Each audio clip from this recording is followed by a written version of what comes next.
Hi guys, welcome to our channel. In this video, you will learn on how you can add Temu link in your TikTok bio. So first thing that you do is you just have to open your Temu application on your mobile device. After logging into your account, you'll be able to see these options at the bottom. So we have the home, categories, EU, and the cart. So tap on the EU option. Okay, so in this video, I'm just going to, share the application and then copy the link.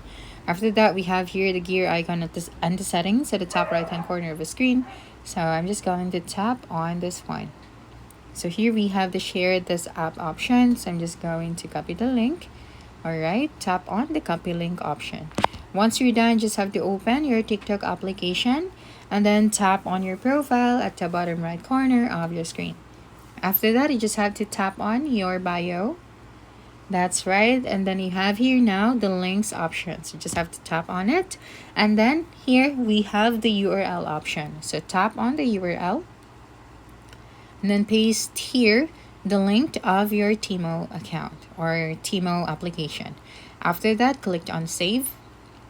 Alright, so that's it for this video. If you think this video helped you solve your concern, please subscribe, like this video, and leave your comment below. Bye.